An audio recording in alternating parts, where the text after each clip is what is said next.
What is up, party people? My name is Allie and welcome back to Hello Nerdy. So it's been about a week and a half since I've been able to post or film, and it sucks because it put me so far behind that June is almost over. So I was not able to do all the videos I wanted to do for Pride Month, which included Queer Craft Corner and talking about my favorite people and music that are of the LGBTQ community and a bunch of other stuff. But I decided that I'm either going to put them on the back burner and just do them at a later day, or that I may do this again next year during Pride Month and I can do them then.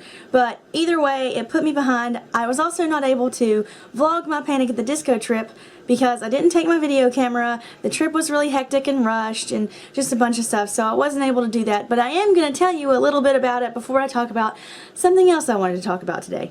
Vlogging the Panic at the Disco trip was probably going to be the last video I posted during Pride Month, and it still fits into the criteria because 1, the song Girls, Girls, Boys, 2, Brendan is a huge ally in the community, and 3, Brendan has admitted to being bisexual or experimenting in bisexuality, and if you're a true Panic fan from, you know, the first days, we all know what that means. I'm completely kidding. Or am I? No, but it doesn't matter. Brendan Urie is a seriously amazing performer and also an amazing human, and the show was so full of energy. He gave a wonderful speech before doing Girls, Girls, Boys, where he just talked about how you shouldn't let anybody tell you who you can love, and you can tell them to fuck off if they try. It was just great. The whole thing was great. The energy was wonderful. Brendan's voice sounded absolutely fantastic. There was a point where his mic even messed up and he just kept going and didn't miss a beat. So that was seriously one of the best experiences of my entire life. I was in the pit, so I was close.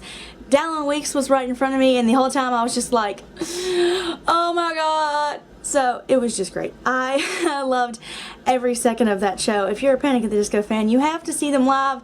I'm definitely going to see them live again. So yeah, that was just an incredible thing, and I wish I could talk more about it, but to be honest, it can just be summed up in being phenomenal and being like a religious experience. I'm going to start a church of worship for Brendan Boyd Urie soon. I'm sure that I'll be able to accumulate a following. If you're interested, please let me know. Putting Panic at the Disco aside, though, something else I did last week was start and finish the Netflix original series Sense8. Sense8 is important because it has so much to do with the LGBTQ community. For one, the show's creators, the Wachowskis, are both transgender. They were born men and have turned into beautiful, amazing, creative women. They're the people responsible for The Matrix, the film adaptation of V for Vendetta, the film adaptation of Cloud Atlas, and now Sense8. So they have this great great minds for science fiction and telling these really elaborate stories, and they do it so well. So putting all of the praise onto them, this show is so incredible, and they should never ever be doubted because of who they are or the type of person they are. That sounds really bad, but it's not what I mean. I just mean that I feel like a lot of people would make fun of their work because of their situation, but it definitely shouldn't be, because they're hands down way more talented than so many people out there that are just, you know, cisgender or whatever. They shouldn't be doubted just because of that, because they're still people and they still have these incredible minds. And I feel like I'm rambling and I may have just disrespected the transgender community, and I definitely didn't mean to, because it's obviously not what I would mean to do. I just mean that I don't think that they should be doubted for it anyway, but they're definitely two incredible people, and the show that they made alone is amazing. Sense8 is so incredibly diverse, racially, sexually, culturally, in every single way that you could imagine. I mean, there's something there for everyone. There's an Indian woman where you see Indian traditions. There's a African American in Kenya. There's a Hispanic actor in Mexico. You know, there's just, I mean, people don't do that on television anymore. It's the same white people and the same white tropes and the same hetero-romantic tropes, and that's not true about Sense8. You get gay people, you have a trans character. Her name is Jamie. Well, her actress's name is Jamie. She's played by the real-life trans actress, Jamie Clayton. She's gorgeous. She plays a character named Nomi, and she has a girlfriend named Amanita, who is played by Freema Eagleman, who is from Doctor Who, so that was so cool for me to see. And she did so wonderful in that show. And Nomi is a precious cinnamon roll. All the characters are cinnamon rolls. I just want to snuggle them all and protect them all. One of my favorite characters in the entirety of the show is Hernando, which is one of the main character's boyfriends. He's just so wonderful. He's articulate. I like to listen to him talk. He talks about art, and he's beautiful for one, so that's awesome. But no, that's not what's important. He's just really great, and their relationship is so beautiful. It's more beautiful and romantic than anything I've seen on television, I think, ever. Yeah, that's very true. But that's just something that's so great about this show, is that not just the diversity, but I think that the raw emotion that is there. You don't just feel for the characters, you know what they're feeling, and that's so important, I think, especially when it comes to people in the LGBTQ community watching this show, because it's something that it's something we've always wanted, you know? We don't get a lot of representation on television, and sometimes when we do, it's not very accurate, and I think that this is just so real. I mean, putting aside the sci-fi and fantasy elements, but the people feel so real, and the connection is so real, and the bond is so real, and there's just a very big sense of togetherness, and I think that's only one of the reasons the show is so incredible. The storyline is so creative and intricate, and it just really, really draws you in. Like, it's just so interesting and wild. It's so very different, and I think that that's awesome. You know, because I just think this whole show is just something that's so incredible, and I really hope that season 2 is going to be just as good. They're filming it currently, so I have high hopes for it. You should definitely watch this show if you're interested in sci-fi at all. If you're interested in seeing something where the LGBTQ community is done well, just watch that show. There's just so many reasons to watch it. It was recommended to me by one of my favorite teachers on the planet, and then I was just scrolling through Netflix. It's been in my list since it was recommended to me.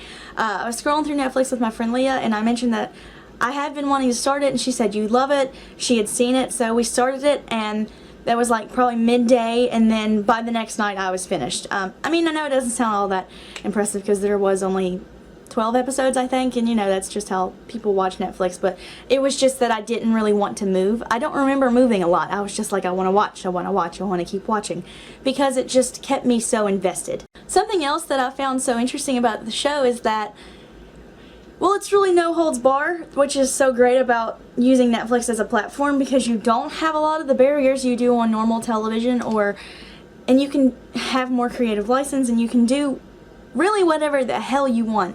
There's a really graphic scene that shows all of the main characters being birthed. It is very graphic. I had to look away because I'm not really good with all that. Save for Game of Thrones. I've gotten really good with that gore, but it's just crazy. But even though it's so graphic, I feel like that makes so much of an impact, as does, as weird as it sounds, the sex scenes in the show. I'm a true believer that not every show needs to have sex scenes or scenes of that kind, because I think that a lot of people can overdo it. But there's just something about and there's one in particular, and if you watch the show, you know what I'm talking about, and if you start watching this show, you're gonna know what I'm talking about, where it doesn't really feel at all like it's something that's pornographic. It's something that's literally about togetherness, and it's artistic. To me, I think that there's artistic elements behind what I was watching. It was different. It was very different than what you normally see, and I think that that's something that's so... It sounds bad to praise it as a good thing, but it is. And I mean, obviously the show is not for young people anyway, so that's all I'm saying. It's just, it was something that I feel like people don't talk about a lot, but there was something about it. Of course, a lot of people were probably uncomfortable with it, I don't know, but I wasn't. And I was warned about it, so as soon as it started, I was like, oh, there it is. But there's just something about it. It doesn't feel gross. The most important part about Sense8, though, is that I think it's truly a show about humanity. It is a show about this group of 8 people and the people in their lives, and acceptance and beauty and just what's real in the world, and they just kind of face it all together, and I just think that that's incredible. And I think it's incredible because of them all being in different communities. Like the fact that there's a gay character, the fact that there's a transgender character, and they're all so accepting of each other. And I think that that's one of the reasons it's so beautiful, you know. You see characters that talk to Nomi and still refer to her as her given born name, and then you have the sensates, which are the main characters, defend her and say that's not right, and her girlfriend defend her, and it's just, I don't know, that's just very, it tugs at my heartstrings, because I mean, I feel for everybody that gets things like that. I wish, I guess, that people realized what straight privilege was, but in that show, you know, you see struggle, and you see it done well and done in a way that you feel. And I think that's something that just should be present in all TV shows. If you're watching a TV show, you should feel for what the characters you're watching and what you're seeing, and you should be invested. And I was invested in that show the first episode. And something else, you just get more into it. Like, you can watch the first episode and you're going to have an automatic favorite. At least I think so. But as you watch it, that's going to change, and probably by the end you're going to be like me, and you're not going to be able to pick a favorite because they're all so wonderful. I don't hate a character on the show, except, I mean, the obvious characters. There are antagonists, but I don't hate any of the main characters. They're just too well written, and yeah, too well played, may I add. The actors do so wonderful. So definitely check out Sense8. It's such a great show. That's really all I had for today.